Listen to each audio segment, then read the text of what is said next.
Hey guys, okay, so I'm April and I am going to show you what we call either the hand jive or the hand ditty, but it is all about fine motor.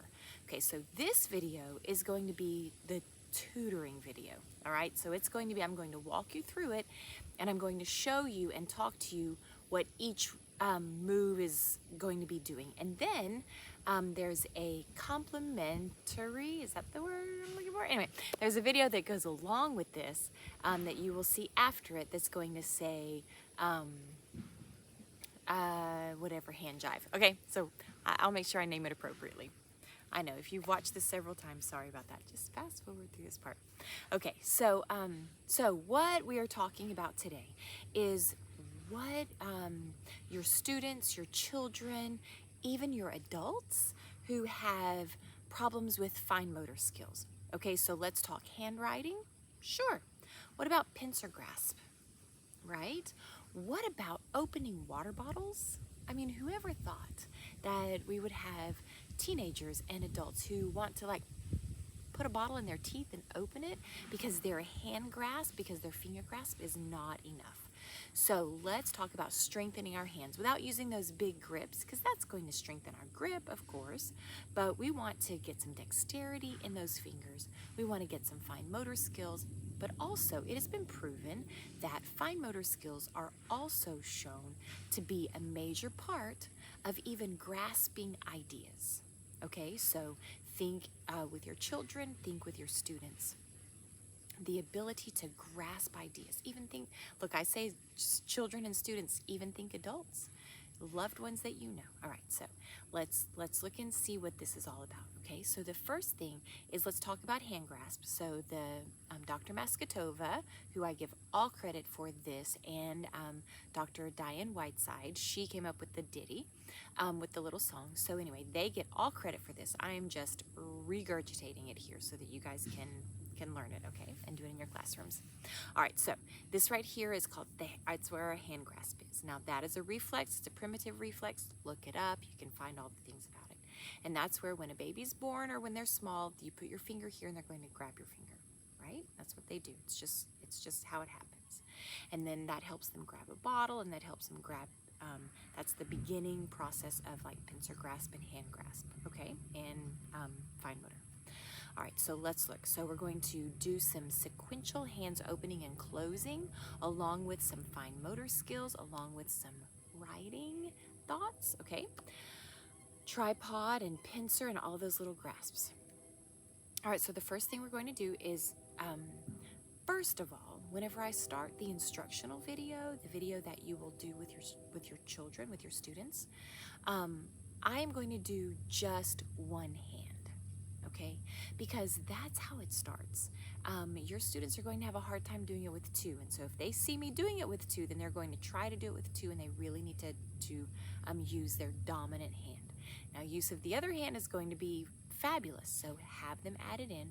I might, look, this is a thought in progress, I might go ahead and do another video of me doing it with both hands also. So I might say one-handed in the description and then two hands in the other description. Okay, all right, so here we go. We're gonna do open, thumb in, okay, so it's like this. And just a little heads up about this, Dr. Maskatova says that this releases cortisol, our stress hormone, and so sometimes when you see someone who is in stress, who's like they're not sure of what they're doing or where they're going, well, your students or your even an adult is going to tuck their thumbs in when they're just not sure, when they have that stress, and it releases some of that stress hormone, okay? So open, thumbs in, and we don't want to stay in that. We want to go open, thumbs out, okay? Notice where my thumbs are. Then put your thumb on the side.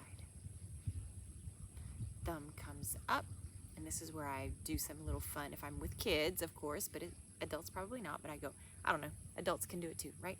Hey, chicken baby, okay? And then fingers up.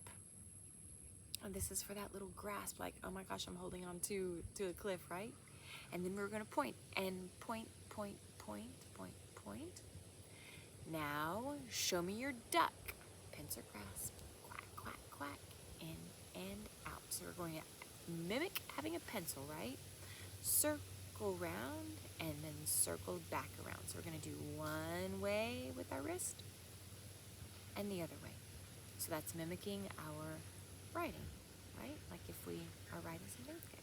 Circle round and circle around. Now show me your goose. Honk, honk, honk. In and out, because when we write, our fingers do all of this stuff and our wrists go, okay? In and out. Circle round and then stop and go the other way, circle round. Now just imagine, I don't have a pen out here with me, but just imagine that you put a pen in here or a pencil or a marker, and you have a student who's holding this kind of grasp or this grasp or this grasp, or all their little funky grasps that they can do.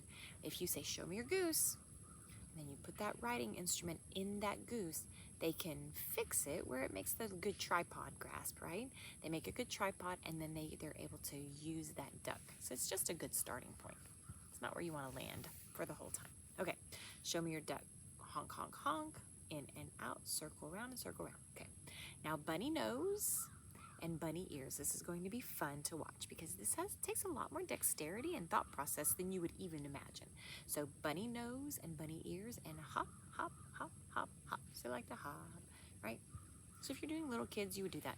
Now if you're doing adults, you're just going to say bunny nose and bunny ears. Now we're going to do hands sequential, hands closing. So we're going to go, sequential fingers. We're going to count our fingers. Ready? Go 1, 2, 3, 4. Notice how I'm touching my fingers to my thumb, okay? So 1, 2, 3, 4. 1, 2, 3, 4. Notice I start with a pinky, and then I started with the index finger, right? And now we're going to close it, and we're going to put our pinky in first. 1, 2, 3, 4, 5. Now we're going to open pinky first again. 1, 2, 3, 4, 5. Now we're going to put the thumb in first. 1, 2, 3, 4, 5, and then thumb out. 1, 2, 3, 4, 5. Okay. And then we're going to do like a little tiny bunny and a big bear. Little bunny, big bear. Okay. And then that's it. So replay this over and over and over again so that you can get it, and then click on the next video and you can watch it in time.